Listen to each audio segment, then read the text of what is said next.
드릴 건 없고요.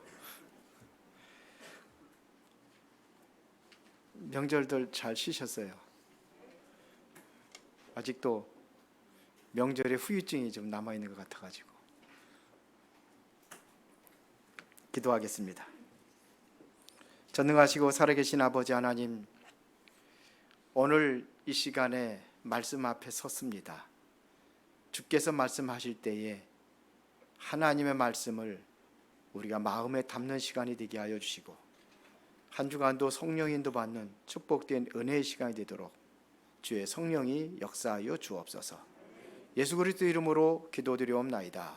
아멘. 어떤 청년이 노르만 V 필드라는 박사님에게 찾아와서 이렇게 질문했다고 합니다. 왜 사람들은 자꾸 고통을 당하는 것일까요? 정말 고통이 없는 곳은 없을까요? 그랬더니 이 박사님이 공동묘지를 가봐라 그러더래요. 거기는 아무런 문제가 없다. 이 얘기는 다시 말하면 누구든지 고통이 온다는 이야기지요. 그러나 이 박사님이 잘못 얘기했습니다. 만일 그렇다고 한다면 굉장히 큰 문제가 생기죠. 다 자살해 죽어야 되잖아요. 그렇죠? 어떻게 하면 고통이 없느냐? 어떤 사람은 열심히 살아면 된다. 그러다가 열심히 살다가 문제 오면은요, 그럼 어떡할 거예요? 이손 이야기에 보면 이런 이야기가 있어요. 토끼가 잠을 자다가 그 옆에 솔방울이 뚝 떨어진 거예요. 깜짝 놀래가지고 막 도망가는 거예요. 막 도망가는 토끼를 보고 사슴이 물었다고 합니다. 너 그렇게 어디를 그렇게 급하게 도망가냐? 그랬더니 지금 무서운 짐승이 지금 따라오고 있으니 큰일 났다. 빨리 도망가야 된다고.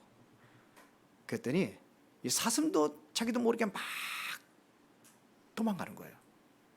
그러다가 어쯤 갔더니 또 여우가 나타나는 거예요. 헐레벌떡 두 마리가 막 달려가니까는 너희들 어디로 도망가느냐고 그랬더니 무서운 짐승이 따라온다고 그래요. 그러니까 여우도 같이 도망가는 거예요. 그러다 곰을 만났습니다. 곰이 또 뭐라고 묻는 겁니다. 글쎄, 지금 큰일 났다. 빨리 도망가지 않으면 우리 다 잡아먹혀 죽는다고. 지금 무서운 짐승이 따라오고 있다고. 그래 같이 막 그냥 모든 동물들이, 산속에 있는 동물들이 다 막 뛰는 거예요. 그러다가 사자를 만났어요. 사자가 또 묻는 겁니다. 뭐 동물들이 그냥 우르르 몰려다니까. 그 너희들이 어디로 가냐고. 지금 무서운 짐승이 따라오고 있으니까 큰일 났다고. 빨리 도망가야 된다고. 사자도 엉겹끼리 막 도망가는 거예요. 한참 도망가다 보니까 산속에 지보다 더 무서운 동물이 어디 있어요? 그래서 곰한테 물은 거예요. 누구한테 들었냐고. 무서운 짐승이 도대체 누구냐고. 봤냐고. 못 봤다는 거예요. 그 누구한테 들었냐? 여우한테 들었다고.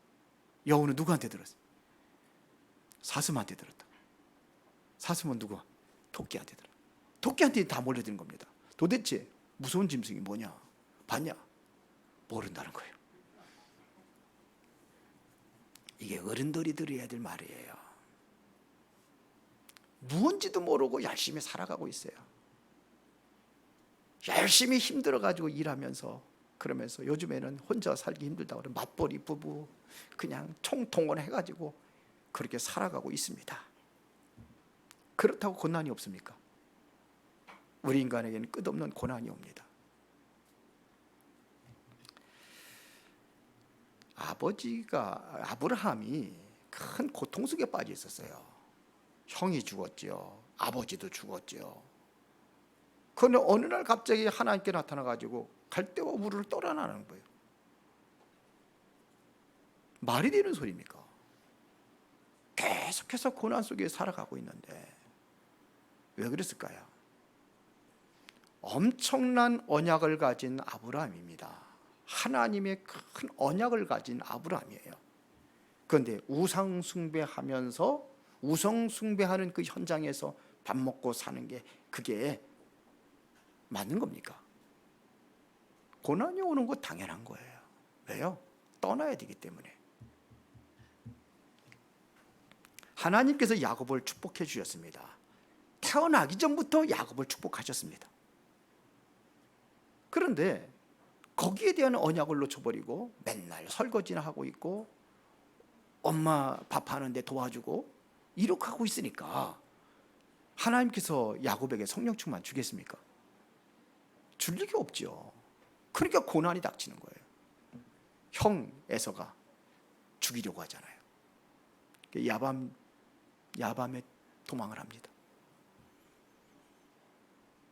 왜 고난이 와야 됩니까?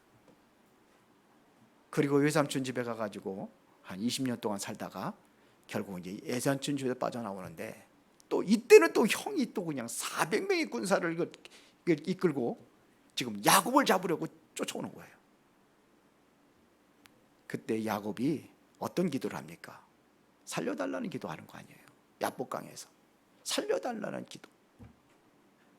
그때 하나님께서는 야곱에게 이름을 바꿔줍니다. 살려달라고 하는데 네 이름이 뭐냐 물어봤어요. 야곱입니다. 앞으로 내 이름을 이스라엘이라 하라. 우리가 무슨 의미인지 알아야 돼요. 요셉에게 하나님께서는 큰 언약을 주셨고 요셉에게 어마어마한 축복을 하셨는데 요셉이 아버지 집에서 좋은 옷 입고 잘 먹고 잘 살고 그래야 되는 겁니까?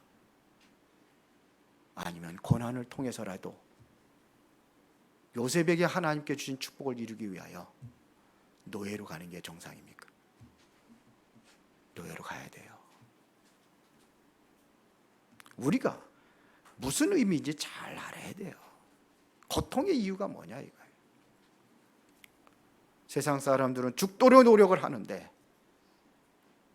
거기에 몸부림치며 살다 보니까는 언약을 놓치는 거예요. 그러면 어디에 빠져요? 불신앙에 빠지는 겁니다. 언약을 붙잡는 날 하나님께서 성령 충만을 약속하셨어요. 야곱이라는 이 친구가 엄마 설거지나 도와주고 밥하는 거 도와주고 그러는데 거기에 성령 충만 줄 리가 없어요. 그렇죠? 미사일을 쏘려면은 적군의 중요한 기지를 향해서 미사일을 쏴야지 토끼 잡는데 미사일 쏘는 그 어리석은 사람이 어디 있어요? 수억씩 가는 미사일 한 방인데. 왜 하나님께서 우리에게 성령 충만을 주셔야 될 이유가 뭐냐? 알아야 되는 겁니다. 막달라 마리아가 언약을 붙잡았는데 틀리게 붙잡았어요. 오늘 11절에 보니까 예수님의 무덤을 찾아가서 눈물을 흘리면서 무덤을 찾아갑니다. 그래서 무덤을 쳐다보니까 거기에 빈 무덤이에요. 그러니까 불신앙에 빠져버리는 거예요. 빈 무덤을 보는 순간 마리아는 어떻게 생각을 해야 되느냐? 예수님께서 그렇게 말씀하셨는데 죽은 자 가운데서 3일 만에 살아나시겠다고 하셨더니 드디어 부활하셨구나. 이렇게 생각을 해야 돼요. 그런데 거기서 불신앙하는 거예요. 낙심하고 절망하는 겁니다.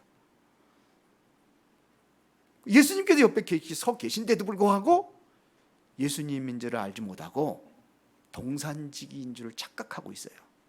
3년 동안 같이 살았는데 같이 돌아다니면서 같이 그렇게 배우고 했는데 예수님을 몰라보는 거예요. 전혀 생각을 안 했죠. 예수님께서 부활했다는 것은 전혀 생각이 없는 거예요. 그러니까 무슨 동산지기인 줄 착각하고 있어요. 여러분들이요, 언약 붙잡는 순간 부활의 주님께서 성령으로 역사하기 시작하실 겁니다.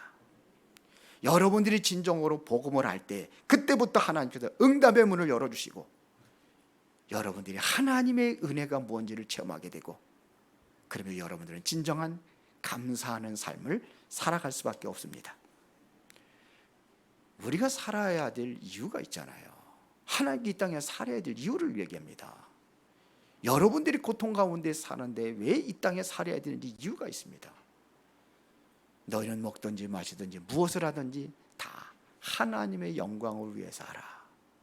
여러분들의 삶 속에서 뭐가 나타나야 되느냐? 하나님의 영광이 나타나야 되는 거예요. 오늘 여러분들이 막달라 마리아가 만났던 주님을 만나는 그 은혜가 있기를 바랍니다. 그러려면 우리가 어떻게 주님을 만날 수 있느냐? 첫 번째입니다. 하나님의 살아계심과 그 약속을 믿는 거예요. 하나님의 살아계신 그것을 못 믿는데 어떻게 주님을 만납니까? 하나님은 지금도 부활하신 주님께서 지금도 성령으로 역사하고 있다는 이 사실을 여러분들이 믿을 때, 그때 하나님의 성령 역사가 시작이 되는 겁니다. 안 믿는데 어떻게 역사가 일어납니까? 예수님이 지금도 우리와 함께 한다는 그 사실을 믿는 겁니다. 막달라 마리아는 이것을 못 믿은 거예요. 지금 함께 하고 있는데도 불구하고 동산지기로 착각을 하고 있습니다. 아브라함 집에 하나님께서 천사를 보내십니다. 천사를 보내주셔서 주의 사자를 보내셨단 말입니다. 그것은 바로 뭐 하는 거예요? 하나님이 함께 하신다는 거예요. 그래서 아브라함에게 하나님께 축복하시고 말씀을 주시고 그러신 겁니다. 야곱이 하나님 앞에 기도하며 씨름하잖아요. 그곳에서도 하나님께서 함께 하시는 증거를 준 거예요. 이름을 바꿔라, 이스라엘이라. 그러면 끝나는 거예요. 하나님은 요셉에게 함께 하시다고 그랬어요. 어떻게 요셉이 그 고난의 그 노예 생활에서 승리하고, 어떻게 감옥에서 승리하고 그럴 수 있었던 비밀이 뭐냐? 하나님이 함께하는 걸 누리는 거예요. 여호와께서 요셉과 함께 하심으로 그가 형통한 자가 되어, 성경은 이렇게 말하고 있습니다. 그렇죠? 엘리야가 갈멜산에서 바알 선지자들과의 그 영적인 대결을 하는 게 영적 싸움이죠. 하나님이 진짜 참신이 누구인지 우리 한번 확인해 보자는 거죠. 정말 제단에다가 불을 붙이지 않고 하늘에서 불을 내리는 신이 참신이다. 그러면서 너희들은 숫자가 많으니까 바알 선지자들한테 먼저 기회를 준 겁니다. 너희들이 먼저 해봐라. 아침부터 저녁 소재되는 그 시간까지 외치고 외쳤지만서도 하늘에서 불을 내릴 일이 없죠. 그때 엘리야가 제단에다가 물을 뿌리고, 그리고 하늘에다가 하나님 앞에 기도할 때에 하늘에서 불을 내려가지고 제단을 모든 그 불을, 그 모든 재물을 살라버립니다. 그리고 850명의 선지자들 다 죽입니다. 그랬더니 850명의 그 선지자들을 아끼던 이세벨이 엘리야에게 한 거예요. 너도 저들 중에 한 사람 같이 만들겠다. 죽음의 위기가 오니까 도망갑니다.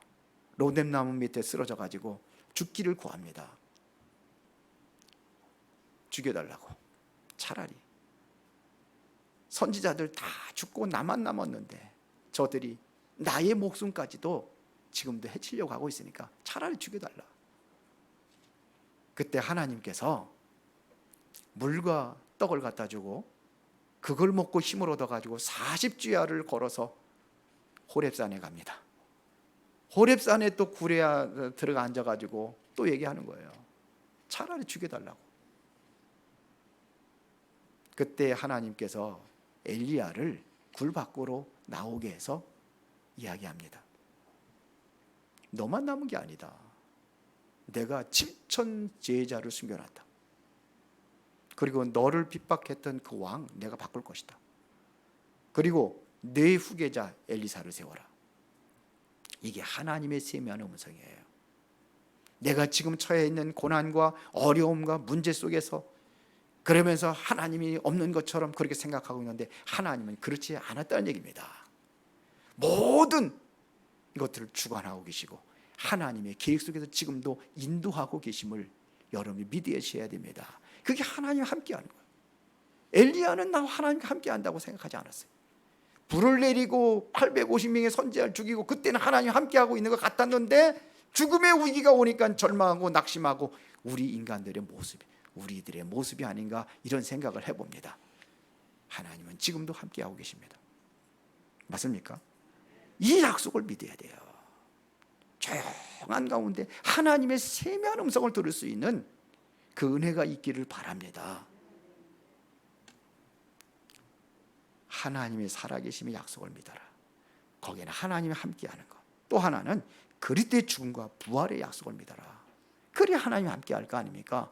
지금도 살아계시다는 사실을 믿을 때에 그 하나님께서 함께 하신단 말입니다. 마리아는 그거를 모르니까 통곡을 하고 있는 겁니다. 말씀대로 부활했구나 이렇게 믿어야 되는데 전혀 하나님의 말씀은 생각이 안 나는 거예요. 평상시 여러분들이 삶 속에 바쁘다 보니까는 하나님 말씀은 전혀 생각이 안 나고 나에게 오는 힘들고 어려움, 고통 이것만 자꾸 생각이 나 그것만 보이는 거예요.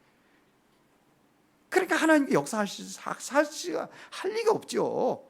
예수님께서는 지금도 죽으시고 부활해서 지금도 함께하고 있다는 사실을 믿어야 되는 겁니다. 환경만 쳐다보고 절망하고 낙심하고 그게 아니란 말입니다. 지금도 부활하신 주님이 여러분들과 함께 하신다는 사실을 믿습니까? 그러면 돼요. 그러면 그때 천사들이 심부름하게 되어 있습니다. 그렇죠? 오늘 12절에 보니까 흰 옷 입은 두 천사가 예수의 시체에 누웠던 곳에 하나는 머리편에 하나는 발편에 앉았더라 그랬어요. 하나님의 귀중한 일을 행할 때마다 하나님께서 천사들을 동원한다는 사실을 믿으시기 바랍니다. 출애굽기 14장 19절에 보니까는 모세가 이스라엘 백성들을 인도할 때에 홍해바다 앞에 섰을 때에 하나님께서 천사들을 그들의 앞에서 뒤에서 그들을 인도하고 있었다는 사실입니다. 다니엘이 사자굴에 집어던졌을 때에 하나님께서는 천사를 보내가지고 사자의 입을 봉해서 다니엘을 사자굴에 살렸습니다. 맞습니까? 히스기야 왕이 큰 위기를 만난 겁니다. 아수르 군대 18만 5천 명이 쳐들어왔을 때에 히스기야 왕이 뭐하냐? 하나님 앞에 기도합니다. 기도하는 그날 밤에 하나님께서는 천사를 보내가지고 아수르 군대 18만 5천 명을 완전히 송장으로 만들어버렸습니다. 지금도 하나님은 살아계십니다. 예수님께서 부활하신 이후에 감람원이라는 산에서 40일 동안 하나님의 이 나라의 일을 말씀하신 다음에 이제는 승천하실 때에 천사들이 그의 곁에 서서 말하잖아요. 사도행전 1장 11절에. 그렇죠. 예수님께서 너희들이 보는 것처럼 그렇게 오신다는 겁니다. 그 천사가 얘기하는 거예요. 계시록 8장 3절부터 5절에 보니까는 여러분들이 기도할 때마다 하나님께서는 천사를 보내셔가지고 여러분들의 기도를 금양루에 담아서 하나님 보좌로 올라간다고 성경은 말씀하고 있습니다. 그렇죠. 하나님의 살아계심을 믿어야 되는 거예요. 하나님의 살아계신다는 사실을 믿을 때에 하나님 여러분들과 함께 하시고 지금도 살아계신 하나님께서 천사들을 동원해서 여러분들을 도우신다 이런 얘기예요. 두 번째는 믿는 것으로 그치는 것이 아니라 주님을 만나야 됩니다. 주님을 만나는 게 제일 중요해요. 여러분들이 들은 것하고 본 것하고 내가 실제 체험한 것하고는 완전히 다른 겁니다. 맞죠? 다른 거예요. 막달라 마리아가 예수님을 만났단 말입니다. 오늘 막달라 마리아가 예수님을 만났습니다. 부활하신 주님께서는 지금도 성령으로 역사하고 계시고 여러분들을 만나기를 원하신다 이거예요. 만나셨습니까? 주님은 지금도 우리와 함께 하고 계시단 말이에요. 그리스도라는 이 단어를 이해를 할 때에 하나님께서 그리스도를 이해한 사람에게 성령으로 지금도 역사하고 계십니다. 그분이 지금도 성령으로 인도하고 계시다는 사실입니다. 요한복음 14장 16절에 예수님께서 말씀하셨잖아요. 뭐라고 그랬습니까? 내가 아버지께 구하겠으니 그가 또 다른 보혜사를 너에게 주사 영원토록 너희와 함께 한다고 그랬어요. 그는 진리의 영이라고 그랬어요. 세상은 너희 그를 보지도 못하고 알지도 못하나 그러나 그는 너희는 그를 안 하니 이는 너희 속에 계시겠습니다 그랬어요. 여러분들 속에 계신단 말이에요. 성령이요. 맞습니까? 성령이 계신 거예요. 26절에 보니까 그분이 우리를 인도하신다고 그랬어요.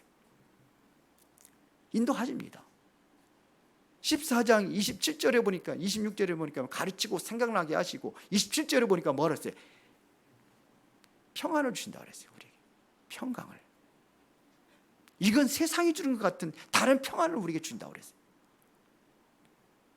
지금도 살아계십니다. 여러분들이 이 성령의 역사를 믿을 때에 그분이 여러분을 인도하시고 지금도 성령 충만한 능력을 주시겠다고 성경은 약속하고 있습니다. 사도행전 1장 8절에 오직 성령이 너희에게 임하시면 너희가 권능을 받고 예루살렘과 온 유대와 사마리아 땅끝까지 이르러 내 증인이 되리라. 그러면 끝나는 거 아닙니까? 여러분들에게 증거가 있습니까? 증거 있잖아요. 그렇죠? 믿음이 증거입니다. 영접하는 자 곧 그 이름을 믿는 자들에게는 하나님의 자녀가 되는 권세를 주셨다 그랬어요.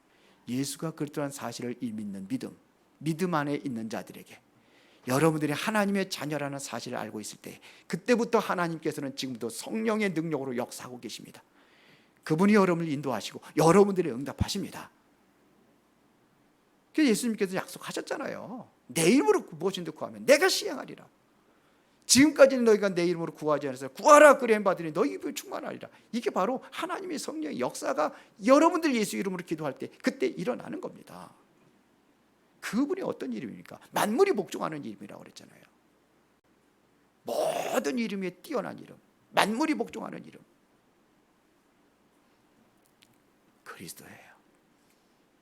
그는 근본 하나님의 본체시나 하나님과 동등됨을 취할 것을 여기지 아니하시고 오히려 자기를 비하여 종의 형체를 가지사 사람들과 같이 되셨고 사람의 모양으로 나타나사 그랬어요. 죽기까지 십자가 못 박혀 죽기까지 복종하셨다.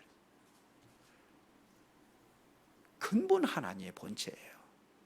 그분이 죽으시고 부활하셔서 지금 여러분들과 성령으로 함께 하시고 지금도 역사하고 계시고 인도하고 계신 줄로 믿습니다. 그러면 성령 충만 받으면 어떻게 되느냐? 사도행전 1장 8절에 하늘에 주시는 그 힘을 얘기하는 거예요. 이게 바로 성령 충만이에요. 위에서 주시는 그 힘, 그 능력이 나타날 때 여러분들에게 위에서 주시는 달란트를 찾을 수가 있는 거고, 그렇죠? 그 위에서 주신 그 미션이 뭐냐? 땅끝까지 증인되는 겁니다. 그렇죠?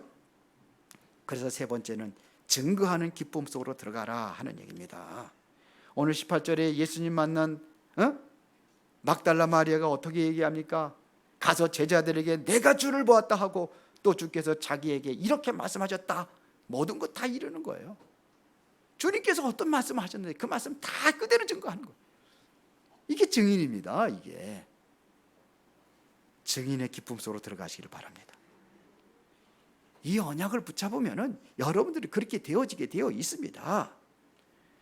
여러분들이 증인이 되려고 한다면 가장 먼저 보이는 게 나의 현장입니다. 이게 보게 되어 있습니다. 하나님께서 나를 지금까지 인도하고 계셨음을 알게 되는 거예요. 아, 그랬구나. 제 인생을 보면은 예수 안 믿을 때 그 인생이 있잖아요. 불신자 생활할 때 그 삶. 그리고 제가 어떻게 살아왔는지 제가 잘 알잖아요. 그런데 그것들이 보면은 전부 다 뭐냐면 하나님께 나를 인도하셨구나. 이게 느껴진다니까요.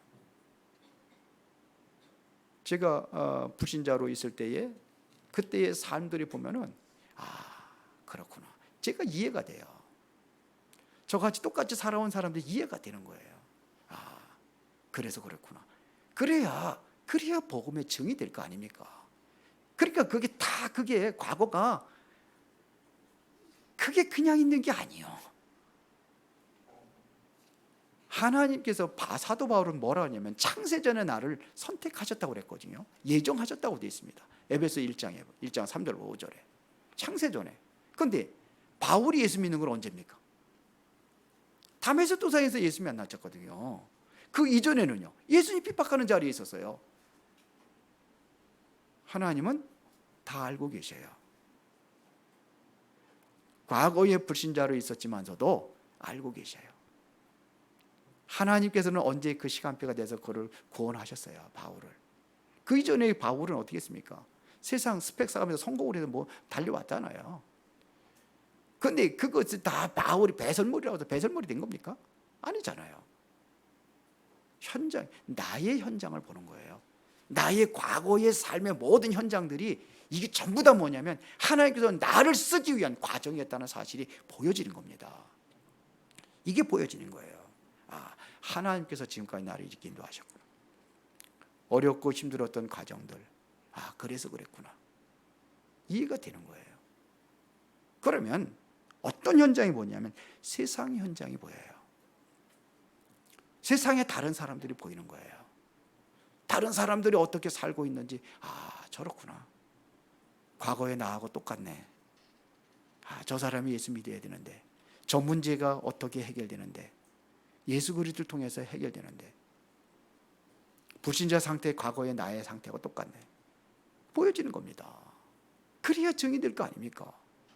내가 확실한 증거를 가지고 있을 때에 증인이 되는 겁니다.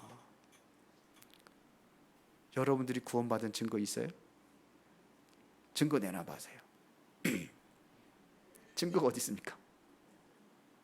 성경은 그렇게 말합니다. 또 증거는 이것이니 하나님이 우리의 영생을 주신 것과 이 생명이 그의 아들에 있는 그것이니라. 아들이 있는 자에게는 생명이 있고 하나님의 아들이 없는 자에게는 생명이 없느니라. 하나님의 아들을 믿는 너에게서 이것을 쓰는 것은 너희로 영생이 있음을 알게 하려니라. 맞잖아요. 증거 있어요, 없어요? 있어요. 내 안에 그리스도가 있는 거예요. 하나님이 나와 함께하고 계시단 말입니다. 여러분이 예수 그리스도를 영접하는 순간에 그 순간에 예수 그리스도의 생명이 우리 안에 나와 함께 하시는 겁니다. 그 생명이 회복된 거예요. 내가 예수 그리스도를 영접하는 그 순간에 하나님의 형상이 회복되는 겁니다. 하나님의 영혼의 생명이 회복되는 겁니다. 보호자의 에덴의 축복의 그 배경들이 모든 것이 다 회복되는 겁니다. 그렇죠? 이거에 대한 증인이에요. 그러면은 많은 시대의 현장이 보게 되어 있습니다. 시대가 보여요. 왜 유럽 교회들이 지금 문을 닫고 있는지 보이는 거예요. 이스라엘 백성들이 7번이나 그 많은 재앙들을 당했는데 왜 그렇게 됐는지 그게 보이는 겁니다. 시대가 보이는 거예요. 아, 왜 노예가 됐냐? 왜 끝없는 전쟁 속에서 이스라엘 백성들이 고통 가운데 살았느냐? 왜 바벨론의 포로가 되고 아수리에 시달리고 로마의 속국이 되고 하나님 백성들이 왜 그렇게 돼? 아, 그랬구나. 복음이 사라질 때마다 그 시대의 재앙이 임했습니다. 그러면 언제 그들이 회복됐느냐? 복음이 회복될 때에 재앙이 끊어졌어요. 이런 것들이 보이는 거예요. 그럼 오늘날 시대가 보면 뭐가 문제입니까? 지금 유럽 교회들이 왜 문을 닫고 있습니까? 거기 재앙이 임하잖아요. 겉으로 보기에는 화려하고 멋있어 보이지만서도 속에 들어가 보면 완전히 그냥 정신병 환자들 많이 그냥, 그리고 마약 중독자들 많이 일어나고 있고, 영적인 문제가 완전히 잡혀 있구나. 이게 보이는 거예요. 시대의 현장이 보이는 거예요. 그래서 우리가 전도도 하고, 그래서 우리가 선교도 하고 그런 겁니다. 이게 증인입니다.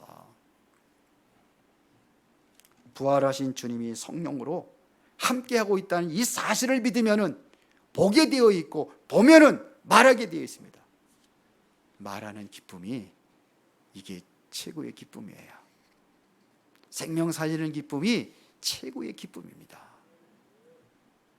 손주 하나 봤는데도 맨날 보고 싶더라고요. 그런데 이 생명이 그렇잖아요. 한 생명이 이게 지금 생명이 태어나는 겁니다. 이게 증인입니다. 생명을 만들어내는 증인이에요. 그러면 결론입니다. 여러분들이 어떤 증인이 되어야 되느냐? 그리스도를 알고 하나님의 자녀가 되는 증인이에요. 여러분들은요, 하나님의 자녀라는 얘기는요, 여러분이 하나님의 자녀다운 그러한 삶을 살아야 되는 겁니다. 누리며 사는 겁니다. 문제와 상관없이 하나님의 자녀의 행복을 누려야 되는 거예요. 저는 그런 생각을 해요. 어떻게 하면 우리 성도들 모두를 다 행복하게 할 수 있을 것인가? 세상의 즐거움보다도 더 행복한 즐거움이 교회 와서 누려야 되는데, 그 영적인 행복인데요. 참 하나님, 정말 우리 성도들 다 정말 이 영적인 축복과 행복을 누릴 수 있도록 은혜를 내려주옵소서. 기도 제목입니다. 하나님의 자녀잖아요. 그리고 하나님의 자녀가 됐다면 이미 모든 문제 다 끝난 겁니다. 여기에 대한 증인입니다. 에베소 2장 1절에 보면 허물과 죄로 죽었던 너희를 살리셨다. 과거 문제 끝났잖아요. 과거 허물과 죄로 죽었던 너희. 그래서 2절 3절에 그때 너희가 그 가운데서 이 세상 풍속을 따르고 공중권세 잡은 자를 따라다니고 있는데 지금 그 불순종의 역사는 영에서 빠져나왔다. 여기에 대한 증인이에요. 현재 문제 끝. 에베소 2장 6절에 그리스도와 함께 하늘에 앉히시니 미래 문제 끝. 그럼 문제 있어요, 없어요? 왜 대답을 안 하셔요? 근데 문제 없는데 문제 속에 산다고 생각을 하고 있는 거예요. 여기에 대한 증인입니다. 하나님의 은혜를 받고 나면은 그때부터 여러분 돈이 뭔지를 알아요. 하나님의 은혜를 받고 나면 돈이 뭔지를 알아요. 근데 돈 몰라요. 돈이 뭔지를 몰라요. 세상에서 최고 가는 재벌이 됐다 할지라도 돈은 몰라요. 진짜 여러분들 하나님의 은혜를 알면은 공부가 뭔지를 알아야 돼요. 우리 렘넌트들 정말 하나님의 은혜를 아는 자가 성공을 아는 거예요. 아, 이게 성공이구나. 대통령 됐다고 성공한 게 아니에요. 대통령 돼가지고서는 자살해 죽은 사람도 얼마나 많습니까? 감옥에 들어가고 계속해서 감옥에 들어가고 자살하고. 우리나라 역대의 조선왕조 500년의 그 역사를 보면은 제일 비참한 게 왕족들입니다. 한번 연구해 보세요. 제일 비참합니다. 연령대가 아마 제가 알기로는 그 평균 연령이 오래 사는 사람도 있지만서도 3, 40대로 알고 있거든요. 왕들의 연령이. 그리고 오래 못 살았어요. 시달다 죽는 거예요. 성공이 뭔지를 알아야 돼요. 우리 렘넌트들이 알아야 돼요. 하나님의 은혜를 받은 자가 어떤 축복을 누려야 되는지 이걸 아는 거예요. 저도 빛의 경제를 기도합니다. 빛의 경제를. 이유가 있어요. 왜 해야 되는지, 왜 제가 돈이 있어야 되는지 하나님이 주셔야 되겠지만 여러분들 하나님께 축복할 줄 믿습니다. 그래야 되니까. 그리고 오늘 16절에 예수께서 마리아야 하시거늘 마리아가 돌이켜 히브리 말로 라비하니 이는 선생님이라 라는 말이라 그렇게 되어 있습니다. 이제는 뭐냐면 예수님을 알아보는 순간이죠. 예수님의 뭐를 처음에는 동산직인 줄 알았는데 이제 알아보는 겁니다. 정말 그리스도의 만남이 이루어지는 시간이야. 16절부터 18절까지 예수 그리스도를 만난 거예요. 17절에 보니까는 예수님께서 말씀하시는 겁니다. 지금 나를 붙들지 마라. 아직 아버지께로 올라가지 않았다. 내 형제들에게 가서 이르되 내가 내 아버지 곧 너희 아버지 내 하나님 곧 너희 하나님께로 올라간다 하라. 이거 그대로 말씀 들은 거 그대로 증언하고 있습니다. 18절에. 이게 만남의 증인이에요. 오늘 예수님께 여러분들을 부르셨습니다. 그러면 이 만남의 기쁨과 여기에 대한 증인으로 모든 사람을 살리는 그 증인으로 오늘 여러분들에게 이 말씀을 주신 줄로 믿습니다. 하나님의 성령께서 여러분들의 사업에 역사하시면 끝나는 겁니다. 하나님의 성령께서 여러분들 가정에, 여러분들 가문에 역사하면 그 끝나는 겁니다. 그러는 거죠. 살아계신 능력의 하나님이 그러면 되는 거예요. 이 축복을 여러분들이 부활하신 예수님과의 만남을 통해서 실제적으로 모든 현상에 누리기를 예수의 이름으로 축원합니다. 살아계신 아버지 하나님 감사합니다. 오늘 귀한 만남의 축복을 드리며 그 증인으로 쓰임받게 하옵소서. 예수 그리스도 이름으로 기도드리옵나이다. 아멘.